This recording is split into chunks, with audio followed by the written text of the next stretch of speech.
Hey everyone, it's Joe Waxman, and I'm back with another video. Yesterday, I made a video that was about the Mercury retrograde and Facebook down and everything. And I realized I made a mistake. I said this was stupid. Sometimes my mind moves too fast. I do things too quickly, and I get a little sloppy because I don't take the time to you know to verify what I'm saying. It's uh, a problem being Gemini and Uranus on the ascendant. I get very nervous and fast sometimes. But what I said was that Chiron was square Saturn and it's sextile, and I gave the interpretation of the square, and it's wrong. It was wrong. So I took that video down. I just wanted to say that it got a bunch of views, so it's unfortunate. And otherwise, it was a good video, but I just need to be a little more careful in my reading, make sure I'm just saying things as they are instead of, um, you know, Neptune in Pisces, Mercury retrograde, all the retrograde planets got us all a little, you know, um, messed up, I guess, not saying things as they are. Anyway, so I just wanted to say that. And if you have any suggestions for me, anyone you'd like me to cover, write that in the comments. And as always, if you enjoy this content, don't forget to hit like, subscribe, and share on my website, macroastrology.com, if you'd like a reading. This morning, I would like to talk about the chart of Justin Bieber. Now, why Justin Bieber? It's not because I'm a fan. I actually never listened to a single one of his songs. And he's quite young and annoying. But somebody posted a photo of him, and he had his hair in a ponytail, and it was all like, weird. He looked weird. And they're like, what the hell's up with Justin Bieber? And I was like, maybe I should have a look at his chart, just have some fun with it. Why not? He's an interesting character. I'm sure he has a lot of stories to tell, and I'm sure he's going to have a lot of stories to tell in the future. He's got a lot more coming, I think. And let's just look at his chart. We can't just pick everyone that we like, because we've got to open it up to all kinds of, different people and different charts and different kind of things. Anyway, Justin Bieber, March 1st, 94, 12:56 a.m., London, Ontario, Canada. Quite a youngin' he is. 94, that would make him not even 30. So he'll be 30 soon, I guess. 27, I guess. Something around that. All right. So Sun in Pisces. Pisces is one of those signs of creativity. Pisces is very big, very creative, very spiritual, very imaginative, as we know. It's conjunct Saturn and Venus. Venus is exalted in Pisces. Saturn in Pisces is actually shows a lot of wisdom over time, potentially. Not everyone lives up to their potential, funny enough, and we'll see how Justin Bieber does. But that's interesting that depending on the soul consciousness, the level of the soul, some people really just don't live up to their own potential in their chart, or they become like evil and wicked and explore their real, negative, just how negative the signs can be. There's always that possibility. But Saturn in Pisces says that in time he can really become a very wise person in regards to Piscean things. Saturn conjunct the Sun is a very constricting, limiting, hardworking aspect that would that can damage a person's confidence a lot, and makes them work hard. And I mean, eventually they can become very authoritarian, very leadership oriented, potentially on the person, depending on how they handle it, what sign and house it is in. This is in the third house, moving to the fourth house, close to the fourth house cusp. Venus is in the fourth house. The Sun, I would read as having third house and fourth house influence, probably more fourth house. But fourth house deals with early childhood, and we know he's famous as a child, right? And we don't even know what his, adult life, later adult life looks like, whether he's going to maintain that fame or not, whether he's just a childhood star and later in life he's going to fade out. Well, we have yet to see that, but with Venus being exalted here, that definitely brings a lot to his music, to his creativity, his talent.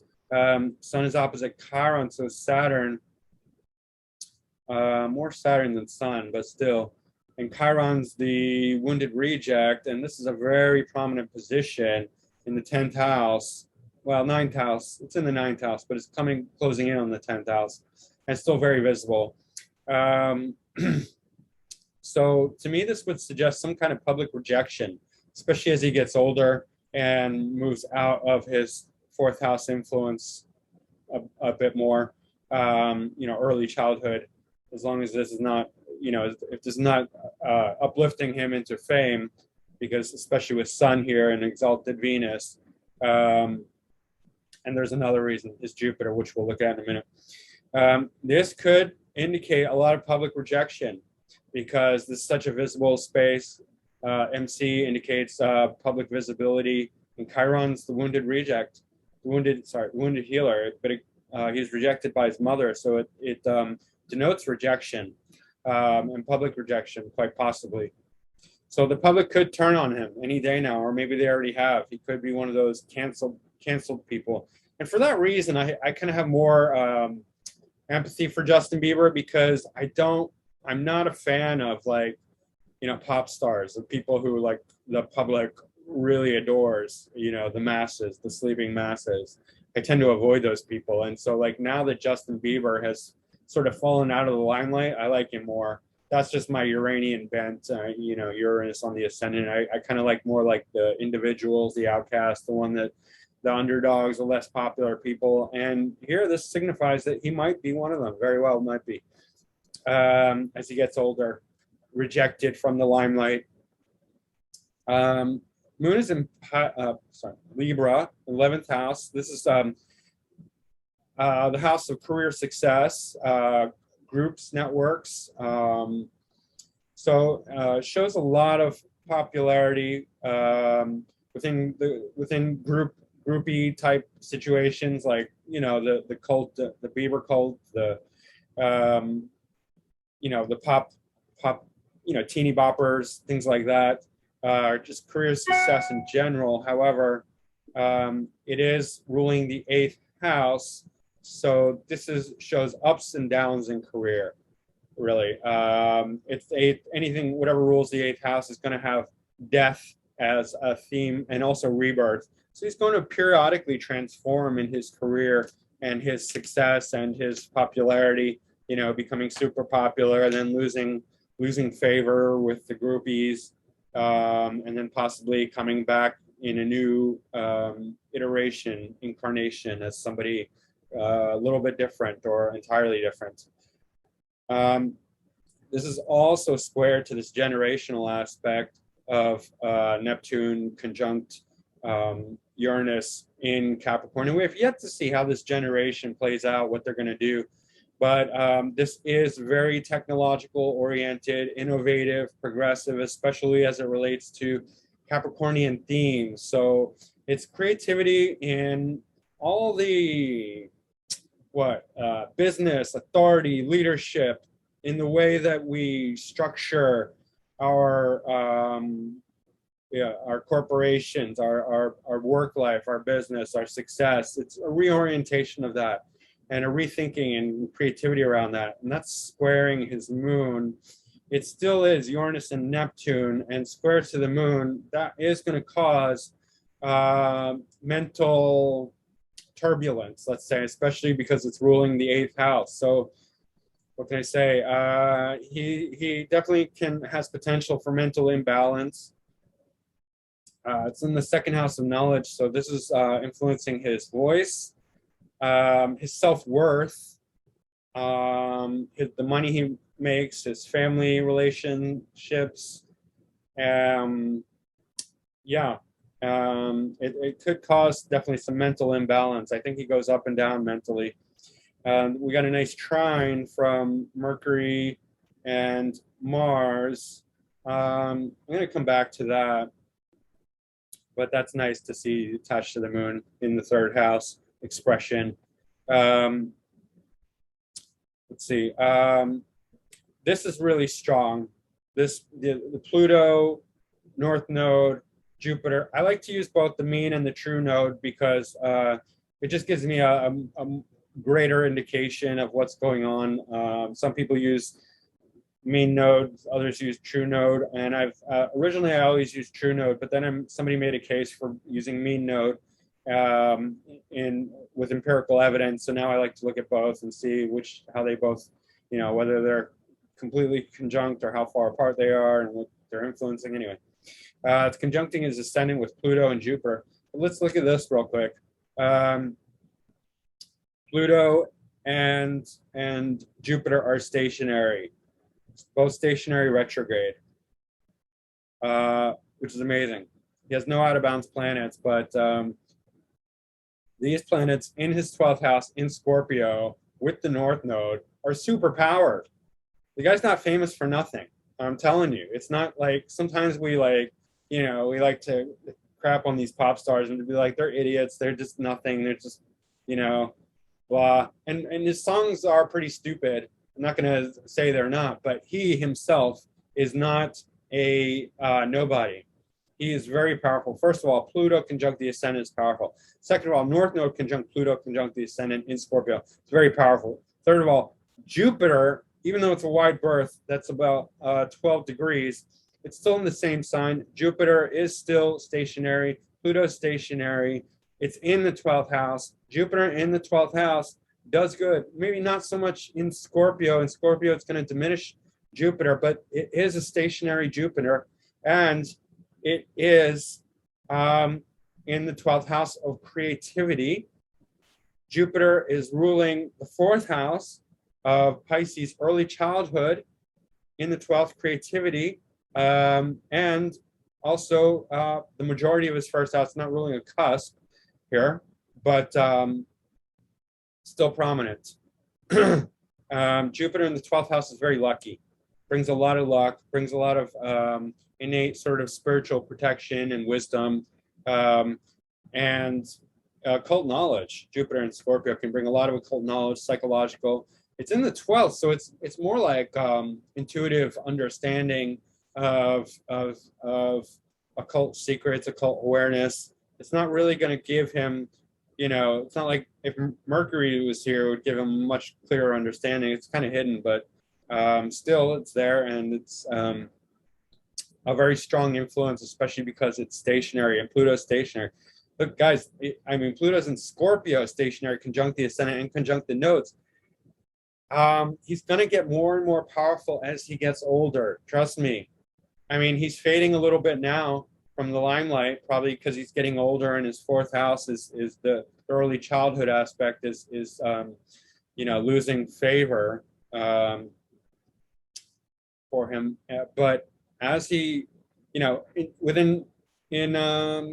as he reaches his upper 30s, early 40s, this is going to become much more powerful. He's going to become more originally creative, because I don't think he's that originally creative. Like, he just does these silly, stupid little songs that teeny boppers like. But now he's getting older. He's getting more mature. He's going to be even way, way more of a strong influence, and he's going to become quite iconic, in fact. Believe it or not, Scorpio ascendant is powerful in itself. He's at the anaretic degree, but Pluto, stationary Pluto and North Node are here. They're on the 12th house, but it's basically conjuncting his ascendant because it's so damn close, right? Jupiter's a little further in the 12th, but this is very, very strong.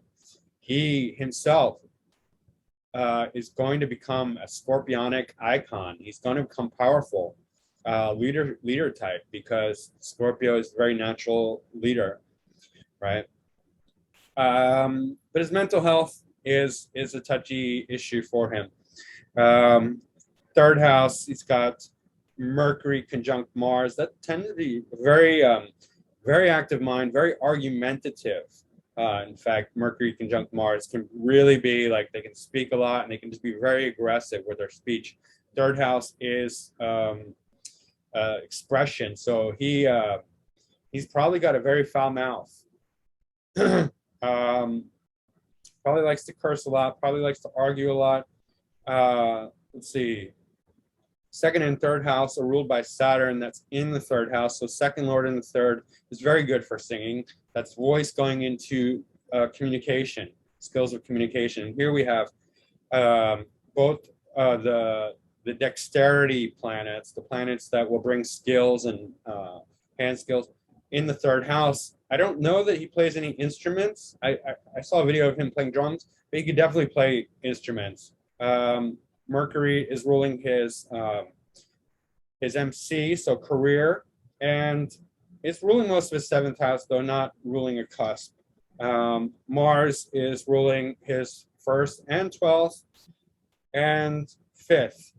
So a lot of creativity in the third. Yeah. And yeah, just a ton of creativity. But what else is going on here? We have a square from the nodes and Pluto to mainly Mars, but also Mercury. And this indicates some sort of, number one, Pluto square Mars is an aspect of being very, very driven, okay? The guy is driven. We have not heard the last of Beebster. He's going to keep doing stuff. He's going to keep reinventing himself with Pluto conjunct the ascendant and Moon ruling the 8th house cusp. He's constantly transforming. The guy's a lot deeper than we give him credit for. He's going to reemerge as somebody who of substance, of depth, of you know, and that's going to continually keep happening. He might come back, you know, coming a little stronger, and then he'll retreat again, and then come back again, even stronger and deeper and more authentic. You'll see, the guy is going to become something. The squares to Mars, I have the nodes square to Mars. Mars can represent older siblings. The square can represent a fated event. I know that you don't hear that often, but it's true. If you look at people with squares to the nodes, it relates to a certain fated event. Mars can represent elder siblings. My Mars is my ascendant lord, square to the nodes, and conjunct Saturn. My older brother was hit by a train. Okay, this is uncanny. That's Saturn, square to the nodes. And Mars, you know, being elder sibling, also my ascendant lord, you know, deeply impacting me. Mars is his ascendant lord, so there is something either that will happen or has happened, and I didn't even look at his Wikipedia, so I have no idea about his life. That could be very, very difficult. I mean, we could say Saturn is the more difficult planet. Both Mars and Saturn are the main malefics. Him being born at night, it could be Saturn that is more problematic, but still Mars is going to be an issue. And here it's because it's his ascendant lord, he's getting himself into trouble by his own expression, because it's conjunct Mercury. By things he says, he's getting himself into trouble. There could be some very strong fated events with this, including you know, fame, because it is conjunct the ruler of the MC, right? So you have to take all that into account. The fame could be fated, the fated event, if that's you know what it means. We'll see. And then again, that Pluto square Mars, that's really super duper intense and probably caused a lot of internal struggle with him. Makes him very aggressive, but because Pluto is in its own sign, it's the co-ruler. Mars is both, so these are both having to do with his own ascendant, his own being. There's a lot of stress internally with Bieber. He's fighting himself, right? This square, the Mars square Pluto. A lot of aggression. It's very aggressive, very angry, very vocally angry. Yeah. But also are repressed by this Saturn. And Pisces can be very deep, deep and hidden and secretive. So it might not always come out. You might have to get close to him to really see all the tensions going on with Bieber. But there definitely are. Mercury also represents the intellect. So does the third house. Aquarius can represent trauma. Aquarius can represent the nervous system. It's also a very intellectual sign. So I suspect there's a lot of mental turmoil, turbulence. I'm not saying he's mentally ill, but there's potential there that he needs to be careful of with these squares.